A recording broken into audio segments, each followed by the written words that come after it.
Hallo, ek is Ronaldo Suidnout. Jy luister na 'n voorlesing van Geeskragtig, ons dagstuk reeks oor die werking van die Gees.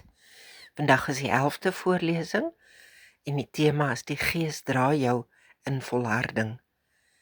Ons geeskrag woord vir vandag. Die Gees is God se spierkrag waarop jy kan staatmaak.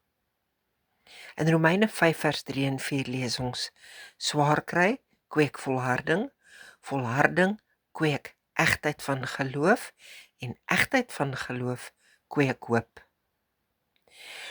Volharding is soos 'n lang wedloop. Jy begin met energie, maar op 'n stadium voel jou bene swaar en jou asem kort.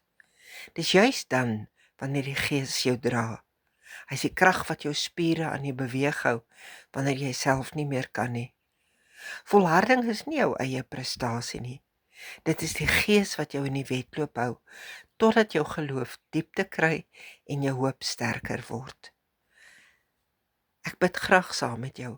Heilige Gees, wees my krag wanneer ek moeg is en dra my om te volhard in geloof en getuienis. Onthou, as jy meer tyd het, is daar ekstra teksgedeeltes. Daarna gesels ek meer met jou oor hoe die Gees soos 'n rivier vloei. Die Gees is die beweging van die stroom, dis die dinamika wat jou geloof lewend hou. Lees dit gerus wanneer jy meer tyd kry.